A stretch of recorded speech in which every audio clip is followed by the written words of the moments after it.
Merci Gollum03 pour le sub, merci. Ça fait 13 mois, mec. 13 mois que tu me suis. Hein. 13 mois, c'était quoi? Le mec, il a commencé à me suivre juste avant l'orage, en fait. Ouais. En gros, depuis qu'on se connaît, on perd du pognon toutes les semaines, quoi.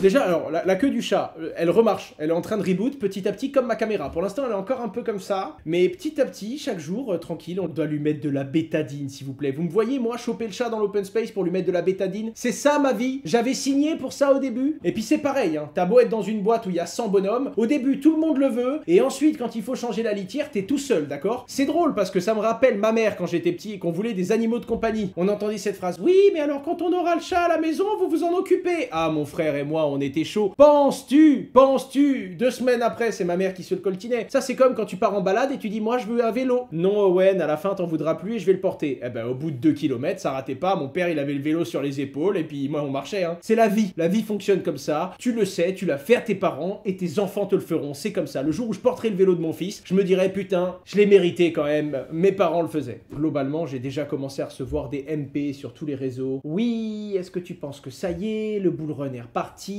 Est-ce que tu penses que dans quelques semaines on sera à 70 000 $? Je devrais en acheter plus. J'aurais dû en acheter quand il était à 16 000, mais maintenant c'est trop tard. Il y a un mec qui m'a carrément dit, je suis sûr que Bitcoin va foncer tout droit vers les 70 000 $. J'aurais dû en acheter à 17 000, mais maintenant à 20 000 $, il est trop cher, j'arrive plus à en acheter. Mon pote, si t'es certain qu'il va à 70 000 $, que t'as hésité à en acheter à 16 000, mais maintenant qu'on est à 20 000 $,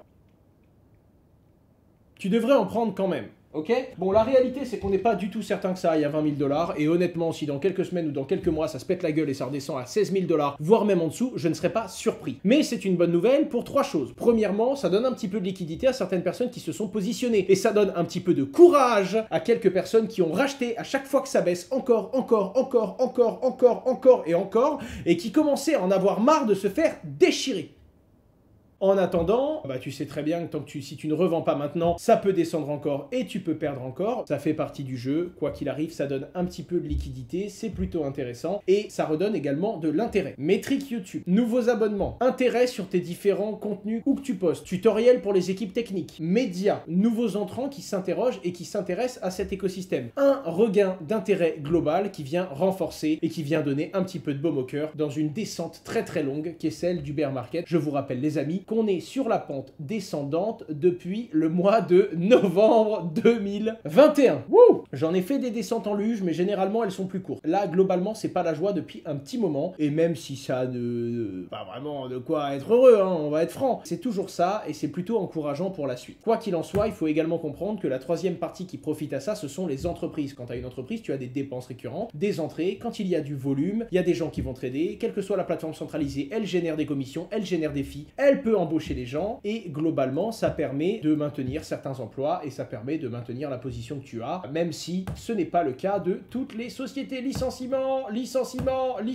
bref, on en parlera plus tard, mais en attendant c'est pas mal pour certaines sociétés et ça donne un peu de visibilité. En tout cas, ça vient augmenter la durée de vie de certaines structures et ça permet de se positionner. Pour d'autres, ça fait surtout râler et ça fait surtout reparler des crypto-monnaies un petit peu partout, ça relance la boucle médiatique, il y a plus de gens qui regardent, du coup il y a plus de gens qui découvrent, il y a plus de gens qui viennent pour la première fois dans les crypto-monnaies et qui découvrent tout cet écosystème. D'ailleurs, je vous rappelle que c'est la seule courbe qui ne baisse jamais, l'adoption dans les crypto-monnaies, le nombre de personnes qui découvrent tous les jours, et même ceux qui s'y désintéressent parce que c'est pas le moment et parce que ça baisse, ce sont quand même des gens qui vont guetter, qui vont suivre les cours et qui reviendront quand il y aura un petit peu plus de soleil. Est-ce que cette annonce, Owen, de la mise à jour d'Ethereum a eu un quelconque effet sur le marché, sur les transactions? Est-ce qu'on a vu des réactions? Tout à fait. Ce qu'il faut comprendre, c'est que ça a, depuis le mois de septembre, depuis qu'on a un peu plus confiance dans la date à laquelle les Ethers vont être libérés, parce que vous le savez, quand Ether vous dit la mise à jour sera dans 2, 5, 8 mois, ça n'a pas toujours de la valeur, parce que parfois, Ether préfère faire ça bien que faire ça vite, et ça leur arrive de décaler encore et encore, aussi longtemps qu'il le faut, avant de faire une mise à jour. En l'occurrence, le fait que la date se précise par les équipes d'Ether vient donner un peu plus de certitude sur la date à laquelle les utilisateurs qui ont bloqué leurs Ethers dans un serveur informatique afin de pouvoir justement valider le réseau, vont enfin pouvoir récupérer ces Ethers. Pour vous donner un ordre d'idée, sur sur un validateur Ether, on en bloque 32. Depuis que l'on a plus de visibilité et que l'on sait que ça va être vers mars que l'on va pouvoir récupérer ces Ethers, il y a eu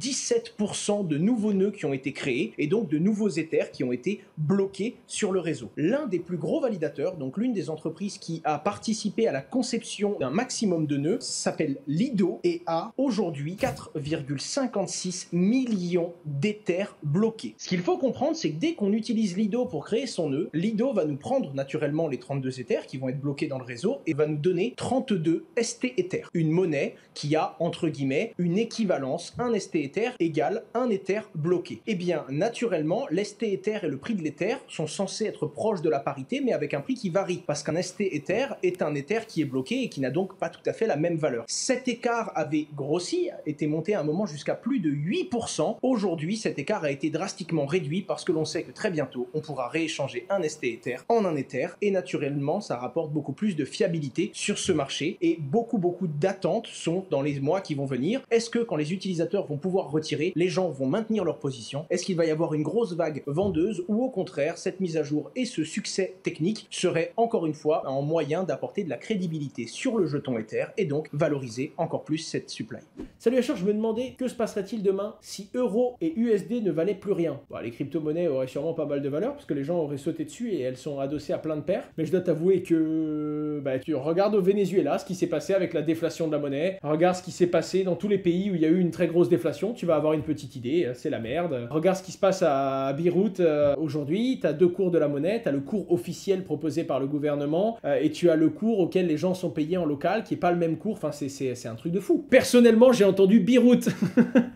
Merci Célicior, allez je valide. Résultat des courses, tu te retrouves dans une situation où tu as des marchés parallèles qui se créent, tu as des gens qui essayent de fuir le pays, Liban, Venezuela, Argentine, tous les pays sous les francs CFA. Enfin, quand vous voyez le Salvador qui se met derrière le Bitcoin, c'est qu'il y a des raisons les gars. Ce sont des gens qui cherchent des alternatives et qui se sont rendus compte que le dollar était certes une alternative, mais qui leur faisait du mal aussi. Et du coup, ces gens se tournent vers des crypto-monnaies. Je peux pas dire exactement comment ça va se passer parce qu'il y a différents paramètres qui font qu'on va le vivre différemment, mais oui, ce serait catastrophique aussi bien pour le petit porteur que pour le gros investisseur, quoi. C'est tout ce qu'il faut retenir. DeFi Lama, un nom rigolo, ça peut rappeler les lamas, l'animal, mais au-delà de ça, plus sérieusement, Owen, DeFi Lama apporte, paraît-il, une vision nouvelle et innovante de l'écosystème. Est-ce que vous pouvez nous expliquer? DeFi Lama est un agrégateur qui s'est fait connaître déjà à la base parce qu'il fournissait de la donnée sur l'intégralité de la finance décentralisée. À la base, on allait sur ce site-là pour savoir quels sont les plus gros agrégateurs de DeFi, quels sont les plus gros exchanges, quels sont les volumes qui passent sur une blockchain ou sur une autre, quels sont les outils les plus utilisés. Ça donne énormément de métriques, de data sur ce qui se passe on-chain, donc sur la blockchain et sur ces différents réseaux décentralisés. C'est comme ça que DeFi Lama s'est fait connaître. En plus, DeFi Lama, contrairement à beaucoup d'autres protocoles, ne vous vend pas une crypto-monnaie ou des NFT. Et ils n'ont aucune promesse d'ailleurs à faire un jour ou l'autre un NFT ou une différente crypto-monnaie. Mais aujourd'hui, ils proposent leur propre DEX, c'est-à-dire leur agrégateur d'échanges décentralisés, je dirais même pire, un agrégateur d'agrégateurs de différents exchanges décentralisés. Alors quand on dézoome un peu, on peut se dire comment est-ce qu'on peut en avoir un modèle comme ça dans la blockchain? Parce qu'à la base, la blockchain, c'est un système sans intermédiaire, car en réduisant les intermédiaires, on réduit les frais. Et bien justement, c'est l'une des premières réussites du modèle DeFi Lama, c'est-à-dire que même si c'est un intermédiaire en plus, ils ne rajoutent pas une commission supplémentaire, puisqu'ils ont négocié avec tous les différents services qu'ils vont agréger une commission d'affiliation afin que les différents échangeurs décentralisés diminuent leur marge, mais que ce coût supplémentaire ne soit pas à charge du client et de l'utilisateur final. C'est donc un outil qui est assez puissant et qui est très utilisé, qui a vu ses volumes grossir et gonfler, qui ont même dépassé ceux de Coinbase la semaine dernière et qui devient pour beaucoup l'endroit où on va essayer d'échanger des crypto-monnaies au meilleur prix. Je pourrais vous présenter, si vous voulez, j'ai deux boîtes dans lesquelles je suis rentré qui commencent déjà à utiliser des outils comme ça. La première, c'est Coffee Finance qui va vous permettre d'agréger en fait de l'actualité. En gros, tu dis voilà, je veux recevoir des news techniques ou pas techniques sur Bitcoin. Le truc coûte 2 € pour les particuliers. C'est tout nouveau, hein, c'est tout jeune les gars, ça vient à peine de commencer. 2 € par mois, 20 € par an au total. Ou alors si tu es une entreprise, tu peux l'agréger, ça va te mettre de l'actualité qui vont répondre à certains de tes critères et à ce que tu veux. Et tous les jours, tu reçois de l'actualité en fonction des critères que tu veux. Ça va utiliser de l'intelligence artificielle et ça va en fait aller chercher l'information partout, la recroiser pour voir sa qualité et la distribuer aux utilisateurs et ça va chercher pour toi sur toutes les pages web qui existent des informations qui t'intéressent et qui répondent aux besoins du lecteur, quoi. Gardez-le quand même en tête, je me dois d'être transparent étant donné que je suis un influenceur l'heure quand je vous parle d'un truc et que j'ai investi dedans.